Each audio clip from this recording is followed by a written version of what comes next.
میرے دوستو، ان آیات مبارکہ کے اندر سب سے پہلے آیات میں کہ حق بات کو چھپانا یا بیان نہ کرنا، سب سے پہلے نمبر پر یہ کہ اگر کوئی انسان کوئی حکم اللہ کا جانتا ہے اور پھر اس حکم کو چھپائے تو اس پر اللہ لعنت فرماتے ہیں، اور لعنت کرنے والے بھی لعنت فرماتے ہیں۔ لعنت کرنے والے میں آپ کو بتاؤں گا۔ اور دوسرے نمبر پر یہ کہ ہاں، اگر اس سے کوئی مسئلہ پوچھا جائے، کوئی اللہ کا حکم پوچھا جائے اور وہ نہ بتائے، اور اس کے بتانے والے، اس حکم کو بتانے والے اس علاقے کے اندر اور بھی موجود ہوں اور وہ کہے کہ فلاں شخص سے پوچھ لو، تو وہ اس حکم کے اندر، اس تاکید کے اندر نہیں آئے گا۔ اگر ویسے چھپائے تو آپ صلی اللہ علیہ وسلم کا ارشاد گرامی ہے، آپ فرماتے ہیں کہ جس شخص نے دین کی بات کو یا حکم کو چھپایا، جان بوجھ کر لوگوں کے سامنے بیان نہ کیا، تو قیامت والے دن اللہ پاک اس کے منہ میں جہنم کی لگام ڈالیں گے۔ اور تیسرے نمبر پر یہ کہ اگر ایسا مسئلہ ہو، یہ جو جن پر یعنی کہ لعنت کی بات ہو رہی ہے، اتنا سخت وعید، وہ مسائل جو قرآن و حدیث کے اندر یعنی کہ اہم مسائل ہیں، اور جو باریکی کے مسائل ہیں، ایسے مسائل بھی ہیں کہ جن کو عام عوام الناس کے سامنے بیان نہیں کیا جاتا، کیونکہ اس وجہ سے کہ ان کے سمجھنے میں فرق ہو سکتا ہے۔ حضرت عبداللہ بن مسعود رضی اللہ تعالیٰ عنہ فرماتے ہیں کہ ایسے باریک اور دقیق مسائل لوگوں کے سامنے بیان نہ کرو جن کی ان کو سمجھ نہ آئے اور وہ اس کا غلط مطلب نکال لیں۔ تو اس وجہ سے کچھ مسائل کے ایسے ہیلے ہیں جو یعنی کہ صحیح ہیں، لیکن وہ عوام الناس کے سامنے بیان نہیں کیے جاتے، اسی وجہ سے کہ لوگ اس سے غلط معنی نہ سمجھ لیں۔ حضرت علی رضی اللہ تعالیٰ عنہ بھی فرماتے ہیں کہ ایسے باریک مسائل لوگوں کو یعنی کہ نہ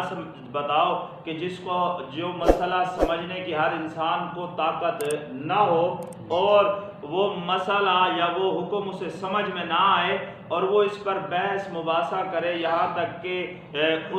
اس کا انکار کر دے، تو اس انکار کی وجہ سے اللہ اور اس کے رسول کی تکذیب لازم آ جائے گی۔ تو یہ ایسے مسائل اگر وہ نہ بتائے تو اس میں کوئی حرج نہیں۔ قرآن و حدیث کے جو عام مسائل ہیں، ضروریات زندگی کے مسائل ہیں، اور جن کے بتانے کا اللہ اور اس کے رسول نے حکم دیا ہے، تو ان مسائل کو چھپانے کے لیے جو چھپائے گا تو ان لوگوں کے لیے یہ وعید ہے۔ حضرت ابو ہریرہ رضی اللہ تعالیٰ عنہ فرماتے ہیں کہ اگر مجھے اس آیات کا، اس وعید کا ڈر نہ ہوتا تو میں لوگوں کے سامنے ایک حدیث بھی بیان نہ کرتا، کیونکہ مجھے اس یعنی کہ آیات سے، اس وعید سے مجھے ڈر لگتا ہے۔ اور باقی کافی سارے صحابہ کرام کے بارے میں بھی آیا ہے کہ جنہوں نے فرمایا کہ ہم احادیث مبارکہ اس لیے لوگوں کے سامنے بیان کر دیتے ہیں ساری، ہمیں اس وعید سے کیا ہے، ڈر لگتا ہے۔ اور جس شخص پر اللہ تبارک و تعالیٰ کی لعنت برس رہی ہو تو وہ شخص نہ تو دنیا میں کامیاب ہو سکتا ہے اور نہ ہی آخرت میں کامیاب ہو سکتا ہے۔ اور صرف اللہ کی لعنت نہیں، بلکہ اللہ نے کیا فرمایا، وَيَلْعَنُهُمُ اللَّاعِنُونَ، اور لعنت کرتے ہیں لعنت کرنے والے، یعنی کہ کائنات کی جتنی بھی مخلوق ہے، مفسرین حضرات فرماتے ہیں اس سے مراد کائنات کی جتنی بھی مخلوقیں ہیں، ساری کی ساری اس شخص پر کیا کرتی ہیں، لعنت کرتی ہے۔ تو ایسے دین کے مسائل کو چھپانا، جو بتانا ضروری ہے، ہاں اگر اور کوئی بتانے والا موجود ہو اور وہ کہے فلاں سے پوچھ لو تو وہ اس سے باہر ہے، یا ہاں ایسے مسائل کے جس کو وہ کوئی مسئلہ کہ جو پوچھا جائے اور وہ اس کے علم میں نہ ہو تو وہ بھی اس باہر، اس وعید سے باہر ہے۔ ہاں جن مسائل کا علم ہو اور پھر چھپائے یا حق بات یعنی کہ دین کی حق بات کو چھپا کر اور ٹال مٹول کر کے یا اس کی جگہ کوئی اور معنی اور مفہوم بیان کرے تو وہ بھی اس وعید کے اندر کیا ہے؟ داخل ہے۔ اور پھر اس کے بعد اللہ نے آگے فرما دیا کہ ہاں اگر وہ توبہ کر لے اور اپنی اصلاح کر لے اور پھر بیان کرے حق بات کو تو اللہ نے فرمایا پھر میں اس کو کیا کر دوں گا؟ معاف کر دوں گا، اور معاف کرنے والا بھی میں ہی ہوں۔ وَأَنَا التَّوَّابُ الرَّحِيمُ، آنا میں کی ضمیر ہے یعنی کہ حد کہ میں ہی معاف کرنے والا اور مہربان ہوں، میرے سوا کوئی ذات نہیں جو تمہیں معاف کر دے اور اس کی معافی کی وجہ سے تم دنیا اور آخرت میں کامیاب ہو جاؤ۔ تو اللہ نے فرمایا میں ہی معاف کرنے والا ہوں اور میں ہی مہربان ہوں۔ اور دوسرے نمبر پر ان مسائل سے، ان آیات سے ہاں دوسرا یہ کہ ایسے مسائل جو یعنی کہ کسی بادشاہ کو اگر کوئی ایسا مسئلہ بتایا جائے کہ جس کی وجہ سے وہ اس سے یعنی کہ کوئی ہیلے نکال کر رعایا پر ظلم کرے تو ایسے مسائل ان بادشاہوں کے سامنے بھی بیان نہ کیے جائیں جس کی وجہ سے یعنی کہ وہ کیا کرے؟ رعایا پر ظلم کرے۔ اور اس کے بعد آگے اللہ تبارک و تعالیٰ نے فرمایا کہ ان الذین کفروا وماتوا وہم کفار، کہ جو شخص یعنی کہ کافر تھا اور موت اسے کفر پر آئی، سمجھا جائے کہ جو شخص ان الذین کفروا کہ جو شخص کافر تھا، کافر ہے، وماتوا وہم کفار اور اسے موت اس حالت میں آئی کہ وہ کفر پر ہے، کفر پر اسے موت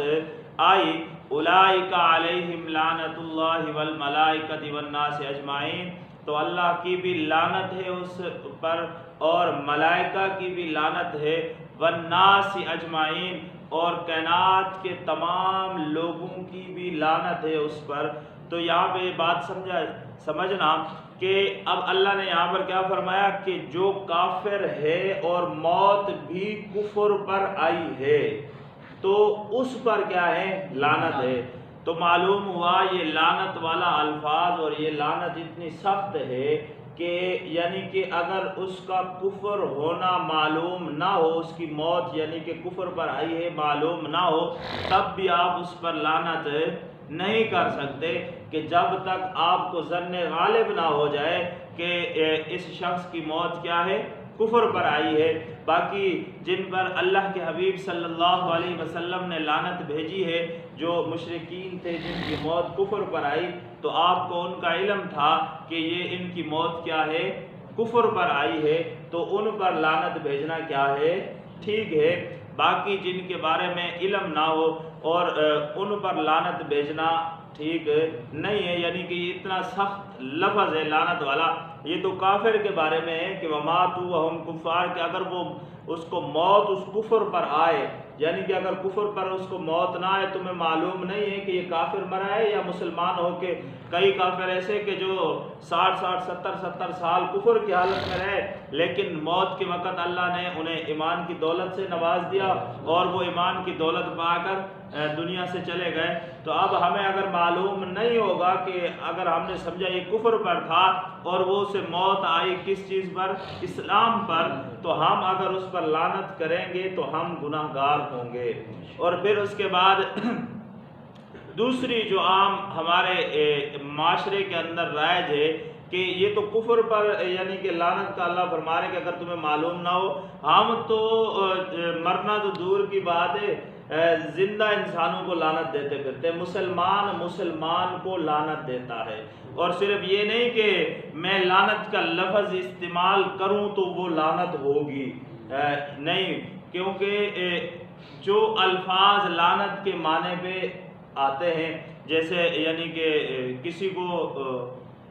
لعنت کے لفظ کے علاوہ کہہ دو کہ تیرے اوپر اللہ کی پھٹ ہو، اس طرح کے یعنی کہ پنجابی الفاظ بھی ہیں، ہر زبان کے اپنے یا اللہ کی تیرے اوپر مار ہو، یعنی کہ ایسے الفاظ۔ تو یہ سارا دھتکارنا جو ہے، لعنت بھی کا معنی بھی یہی ہے کہ اسے دھتکارا،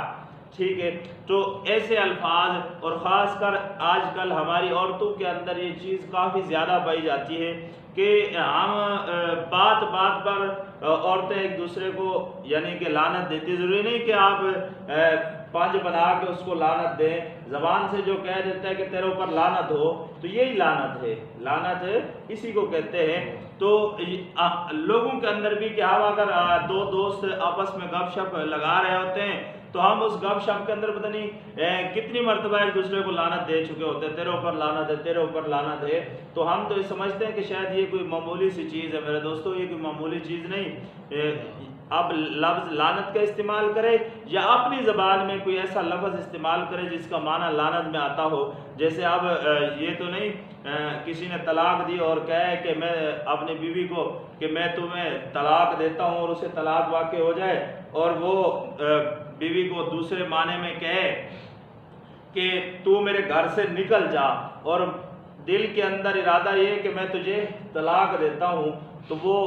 اسے طلاق واقع ہو جائے گی۔ یہ نہیں کہ ہم اگر لفظ طلاق استعمال کریں گے تو پھر طلاق واقع ہوگی، اگر ہم لفظ طلاق استعمال نہیں کریں گے تو طلاق واقع نہیں ہوگی، نہیں، بلکہ جو الفاظ طلاق کے معنی کے اندر آتے ہیں وہ الفاظ اگر کہہ دیے اور دل کے اندر نیت یہی تھی کہ میں اس کو طلاق دے رہا ہوں، طلاق دیتا ہوں، تو اس عورت کو طلاق واقع ہو جائے گی۔ میرے گھر سے نکل جا، میکے چلی جا، یعنی کہ اس طرح کے الفاظ جو بھی کہیں گے، اگر دل کے اندر یہ ہے کہ میں تمہیں طلاق دیتا ہوں تو اس عورت کو طلاق واقع ہو جائے گی۔ بعد میں بھلے یعنی کہ کہتے ہیں کہ نہیں میں تو یعنی کہ ویسے ہاں اگر کوئی اس طرح کا یعنی کہ الفاظ استعمال کرتا ہے اور دل کے اندر نیت یعنی کہ اسے ڈانٹنے کی ہوتی ہے تو وہ الفاظ معنی الگ ہیں، اس کی بحث بھی الگ ہے۔ صرف میں آپ کو یہ سمجھانا چاہتا ہوں کہ یعنی کہ جس طرح اس کے معنی طلاق کے بہت سارے ہیں، اسی طرح اس لعنت کے بھی معنی بہت سارے ہیں کہ جس کی وجہ سے یعنی کہ لعنت کے الفاظ ہم استعمال کرتے ہیں، اور یہ بہت بڑی سخت وعید ہے۔ تو اللہ یعنی کہ ان لوگوں پر لعنت فرما رہے ہیں کہ جو آیاتوں کو چھپاتے ہیں، حق بات کو چھپاتے ہیں، یا پھر جن کو موت کیا ہے کفر کی حالت میں آ رہی ہے تو ان پر اللہ لعنت کر رہے ہیں۔ تو یعنی کہ ایسے الفاظ بھی ہمیں استعمال نہیں کرنے چاہیے، نہ تو ہمیں گھروں میں ایسا لعنت کا لفظ استعمال کرنا چاہیے، نہ ہی ہمیں کسی کچہری میں یا شہروں میں یا بازاروں میں اپنے دوستوں کے ساتھ بیٹھ کر گپ شپ میں مذاق کے اندر کئی دفعہ ہم استعمال کرتے ہیں، کئی دفعہ کہہ دیتے ہیں، اور لفظ بھی لعنت کا ہم استعمال کر دیتے ہیں۔ باقی جو دور کی بات ہے لعنت کا استعمال، کوئی بات اگر دو دوست آپس میں الٹ پھلٹ کرتے ہیں تو وہ کہتے ہیں تجھ پر لعنت ہو، تو یہ ایسے الفاظ سے بھی ہم گریز کریں، کیونکہ یہ بہت ہی سخت لفظ ہیں جنہیں ہم سمجھتے نہیں ہیں۔ اللہ پاک